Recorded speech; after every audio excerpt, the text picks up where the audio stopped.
In a simulated cabin that can be filled with smoke and plunged into darkness, Evacuate, evacuate, evacuate! The FAA will try to determine at what point the size of seats and space between rows becomes a hazard to evacuating an airplane quickly. Is there an ideal amount of time to get everybody off an airplane? As quick as possible if there is an emergency. Stacey Zinke-McKee is with the FAA. The queuing is usually not for people to get into the aisles, but actually to get out of the aircraft. Flyers might think their seats are too close, but that may not have any impact on safety at all.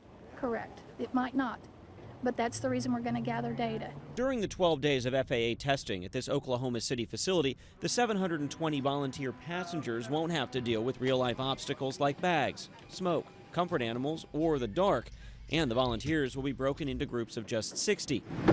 The smallest 737 seats at least double that.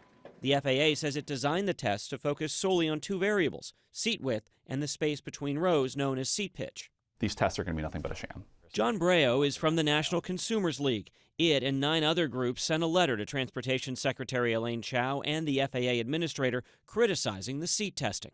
Consumers should not think for a minute that these tests are being done in a way that would accurately represent what could happen in an emergency evacuation.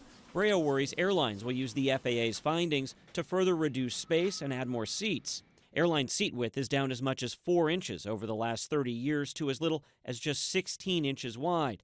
And seat pitch has shrunk from about 35 inches to 31, and in some cases, as little as 28 inches. The FAA should wrap up its testing by the end of the year with a report to come next summer. From there, it goes to an advisory committee that will make recommendations to the FAA about potential regulations. So bottom line, any new rules about the size of your seats likely years away.